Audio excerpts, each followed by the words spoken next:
Today, I wanted to showcase what I believe to be the strongest ad clear solar warlock build in the game. This build is designed to make sure you constantly have grenades up to kill ads in the blink of an eye, and to also make sure that you never die. And while this isn't a new build, I have a sneaking suspicion that this might be the best solar warlock build when Season of the Deep drops later this month.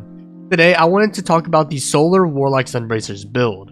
With that being said, I'm SniperKH, and let's get into the video. Right, so let's discuss this build a bit more. The Sunbracer Solar Warlock build is not a new build by any stretch of the imagination, but it is a build that has been catching a lot more attention thanks to its use in a lot of low man challenges in the community, but also thanks to the speculations, that I guess now all but confirmed rumor, of one of the strongest exotics available for Warlocks receiving a nerf next season. So let's discuss exactly what is needed for this build. This build will absolutely require you to have the following: the Sunbracer's exotic gauntlets, solar grenades, and one of the 2 solar melees that Warlocks get.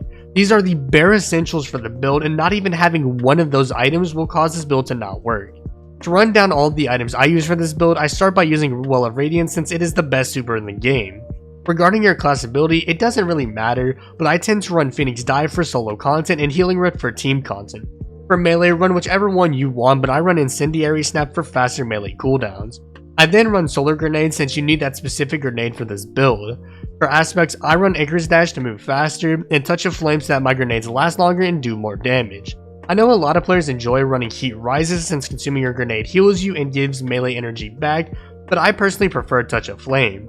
Running these 2 aspects will also grant you 4 fragment slots, and speaking of fragments, run the following 4 fragments: Ember of Torches, Ember of Resolve, Ember of Solace, and Ember of Searing. Running this fragment setup will give you easy access to a buffed version of Radiant thanks to Ember of Torches and Ember of Solace. You'll be getting healed with every grenade kill thanks to Ember of Resolve, and you'll also be getting additional melee energy from defeated scorched targets thanks to Ember of Searing.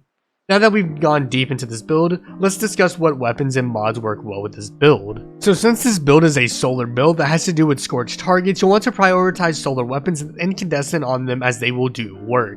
Some weapons that I highly recommend for that include, but are not limited to, Acacia's Dejection or a Retraced Paths if you don't have the Ray Trace Rifle, Coronach 22, BXR 55 Battler, Zyuli's Bane, and the Callus Mini Tool. Using any one of these weapons will help elevate this build to another level which would have been harder to achieve otherwise. I do want to mention that these are not the only good weapons to use with this build, but are the main ones that I use with it. If you can find a solar weapon that has incandescent, demolitionist, or both for that matter, then you will find yourself loving this build. For the mods, I found running the following mods made this build work even better than before. For my helmet mods, I ran Ashes to Assets for additional super energy. For my gauntlets, I ran 2 stacks of momentum transfer to get my melee back even faster, and also firepower to get orbs for what you will see in a moment. Chest piece mods don't matter, so run whatever mod you'd like to run. For boots, I'd recommend running either Innervation to get grenades back faster, or Absolution to get bonus energy towards all of your abilities. Finally, for your bond, run whichever mods you'd like. Now that weapons and mods have been covered, let's talk about combat flow. So for the combat flow of this build, it is very simple to follow. You want to start off by killing a target with your charged melee. If you do not kill the target with the melee, then you won't get the Sunbracer's buff, which you can kill the target with your grenade to refund a lot of energy back. Once you've killed a target with your melee, simply spam grenades everywhere until the timer runs out. Once the timer runs out, simply rinse and repeat. Assuming you're using your grenades to clear out large mobs of ads, then you should be able to easily get your melee back thanks to momentum transfer, which is on your gauntlets.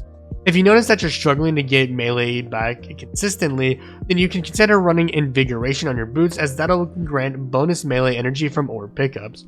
I tried this build out in the Legend Avalon mission, which is the Vexcalibur exotic mission, and it was working really well.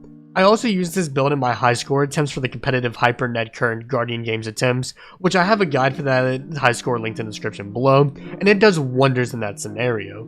Something I do want to address, however, is that some people in the community claim that it is also really good for boss encounters. And while it does do solid damage, the requirements for it are a bit much considering the fact that you could just simply use Starfire Protocol, which is simply better thanks to its ease of use. So while Sunbracers may do a lot of damage, I'd recommend you just use Starfire Protocol, which I actually have a build regarding that exotic, which you can find a video to that in the description below. Overall, this build is a lot of fun trying out, and I think it will be a heavy hitting build come Season of the Deep.